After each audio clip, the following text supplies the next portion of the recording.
രാജ്യാന്തര വിപണികളിലെ നഷ്ടം ഇന്ത്യൻ വിപണികളെ ബാധിച്ചില്ല. സെൻസെക്സും നിഫ്റ്റിയും റെക്കോർഡിനരികെ നേട്ടമുണ്ടാക്കി. രൂപ ക്രൂഡ് വില $89 മുകളിൽ. സംസ്ഥാനത്ത് വീണ്ടും റെക്കോർഡ് പുതുക്കി സ്വർണ്ണവില. ചരിത്രത്തിൽ ആദ്യമായി പവൻ വില 51,000 രൂപ കടന്നു. പവന് 600 രൂപ കൂടി 51,280 രൂപയും ഗ്രാമിന് 75 രൂപ കൂടി 6,140 രൂപയുമായി. ഒരു വർഷത്തിനിടെ സ്വർണത്തിന് കൂടിയത് 7,520 രൂപ. റെക്കോർഡ് കുതിപ്പിൽ 18 ക്യാരറ്റ് സ്വർണവും വെള്ളിയും.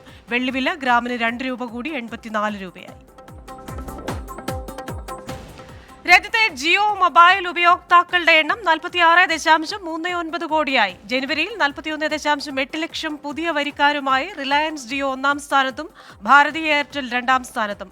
വോഡഫോൺ ഐഡിയയ്ക്ക് ജനുവരിയിൽ 15.2 ലക്ഷം ഉപയോക്താക്കളെ നഷ്ടപ്പെട്ടെന്നും ട്രായ് പുറത്തുവിട്ട കണക്കുകൾ.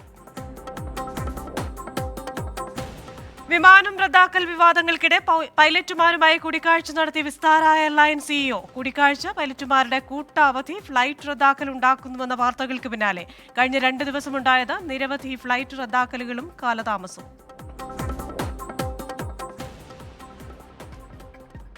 കഴിഞ്ഞ ദിവസം വലിയ നഷ്ടത്തിലാണ് US വിപണികൾ ക്ലോസ് ചെയ്തത്. അതിന്റെ ചുവട് പിടിച്ച് ഇന്ന് ഇന്ത്യൻ വിപണികളും ഒരു നഷ്ടത്തിലായിരുന്നു തുടക്കം. അതുകൊണ്ട് ഈ നഷ്ടം തുടരും എന്ന പ്രതീക്ഷയായിരുന്നു പലർക്കും ഉണ്ടായിരുന്നത്. പക്ഷേ വിപണികൾ ഒരു നേട്ടത്തിലേക്ക് വരികയായിരുന്നു. ഏകദേശം റെക്കോർഡ് നേട്ടത്തിനരികെ വരെ നിഫ്റ്റി എത്തുന്ന കാഴ്ച നമുക്ക് കാണാനായി. ഇപ്പോൾ 43 പോയിന്റ് ഉയർന്ന് 22,496 എന്ന നിലയിലാണ് ദേശീയ ഓഹരി വിപണിയിൽ വ്യാപാരം നടക്കുന്നത്. ബാങ്കിംഗ്, ധനകാര്യ മേഖലയിലെ ഓഹരികളും ഉയർച്ചയുടെ പാതയിലാണ്. നമുക്ക് കണ്ടാൽ അറിയാം. തുടക്കത്തിൽ ബാങ്കിംഗ് ഓഹരികൾ വലിയ നഷ്ടമാണെന്ന് നേരിട്ടത്. പക്ഷേ അതൊക്കെ കരകയറുന്ന ഒരു കാഴ്ചയാണ് കാണുന്നത്. ഇനി ബോംബെ ഓഹരി സൂചികയിലേക്ക് വന്നാൽ സെൻസെക്സ് 74,071 എന്ന നിലയിലാണ് വ്യാപാരം പുരോഗമിക്കുന്നത്. 168 പോയിന്റ് ഉയർന്നാണ് ഇന്ന് വ്യാപാരം നടക്കുന്നത്. ഇന്ന് അതുപോലെ തന്നെ സംസ്ഥാനത്ത് സ്വർണ്ണവില റെക്കോർഡ് കടന്ന ദിവസമാണ്. പവന് 51,280 രൂപയാണ് ഇന്ന് കൊടുക്കേണ്ടത്. പണിക്കൂലിയും GSTയും ഒക്കെ അടക്കം ഒരു 56,000 57,000 രൂപയുണ്ടെങ്കിൽ മാത്രം ഒരു പവൻ സ്വർണം ആഭരണ രൂപത്തിൽ കിട്ടും എന്ന അവസ്ഥയിലാണ് ഇപ്പോഴുള്ളത്. ഇനി ശ്രീ പോൾ തോമസ് ഉണ്ട്, എക്സിക്യൂട്ടീവ് ഡയറക്ടറാണ് DBFSലെ ഇന്നത്തെ വിപണി വിശകലനത്തിനായി.